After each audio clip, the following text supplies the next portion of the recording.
Pour être efficacement protégé et établir sa cotisation au plus juste, un assuré doit fournir à sa compagnie d'assurance un certain nombre d'informations personnelles.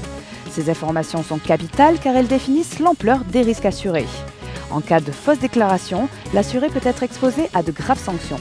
Une compagnie d'assurance couvre et tarifie la protection d'un risque en fonction des informations données par un assuré. Ainsi, un assuré répond aux questions que l'assureur lui pose sur son risque avant de souscrire un contrat, réponse qui va déterminer si l'assureur accepte ou non de l'assurer, ainsi que le montant de la prime. À cet effet, l'assuré a pour obligation de fournir à son assureur des informations exactes, complètes et non déformées. C'est également le cas pour tout changement de situation qui pourrait intervenir.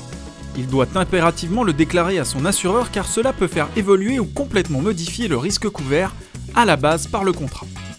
En cas de réticence ou de fausse déclaration intentionnelle ayant modifié l'appréciation par l'assureur du risque, le contrat sera non seulement nul, c'est-à-dire sera réputé n'avoir jamais existé, mais de plus, en assurance non-vie, les primes resteront alors dues à titre de dommages et intérêts. En cas d'omission ou de déclaration inexacte mais faite de bonne foi, la sanction varie selon que cette inexactitude est découverte avant ou après un sinistre.